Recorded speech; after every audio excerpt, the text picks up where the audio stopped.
નમસ્કાર મિત્રો, હું છું આચાર્ય ડૉક્ટર અજય પંડ્યા અને સત્યમ જ્યોતિષ કાર્યાલયની અંદર આપનું હાર્દિક સ્વાગત છે. મિત્રો હિન્દુ સંસ્કૃતિને લગતા તહેવારોની યાદી લઈને હું આપની સમક્ષ આપું છું. કયો તહેવાર કયા દિવસે શરૂઆત થાય છે, કેટલી મિનિટે શરૂઆત થાય છે અને ક્યારે આપણે એની ઉજવણી કરવી જોઈએ, આ સર્વત્ર વાત લઈ હું આપની સમક્ષ આવું છું. આપ સર્વનો પણ મને યોગ્ય સાથ સહકાર મળે છે. ઘણા બધા લોકો જે તહેવારો વિશે પૂછે છે એના વ્રતના વિડીયો હું અવશ્ય બનાવીને મૂકું છું.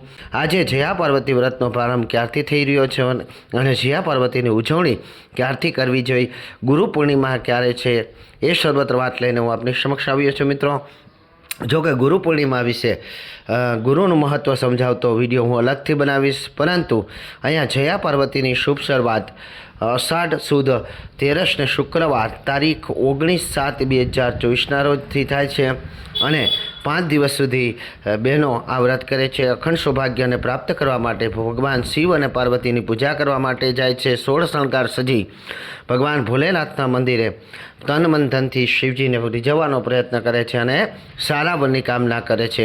તો અહીંયા આ વ્રતની ઉજવણી મંગળવાર અષાઢ વદ બીજના રોજ કરવાની છે, જે 23/7/2024ના રોજ છે અને તે જ રાત્રે તેનું જાગરણ છે. આ દિવસે લોકમાન્ય તિલકની જન્મજયંતિ પણ છે. અને જે મોરાકાત વિશે પ્રશ્ન હતો, મોરાકાતની ઉજવણી, તો અહીંયા જે વ્રતની પૂનમ, અહીંયા તારીખ અને કેલેન્ડરની અંદર ઘણી પણ પૂનમમાં આવવાની છે.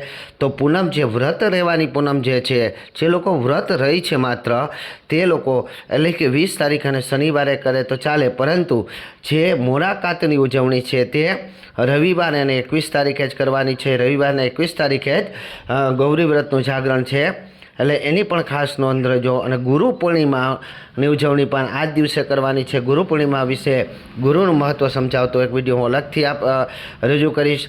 અને આ જ દિવસે, એટલે કે જે સંન્યાસી લોકો હોય છે તેના માટે આ પૂનમને દિવસે ચતુર્થ માસનો પ્રારંભ થઈ જાય છે. બાકી આપણે લોકો માટે આજથી દેવશની એકાદશીથી ચતુર્થ માસનો પ્રારંભ થઈ ગયો છે.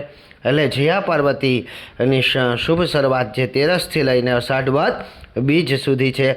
જે સર્વત્ર આપ સર્વને કોઈ પણ આવા હિન્દુ સંસ્કૃતિને લગતા વિડીયો જોવા હોય, વિડીયો વિશે જાણવું હોય, કોઈ વ્રત વિશે જાણવું હોય તો આપ અવશ્ય મને કોલ કરજો.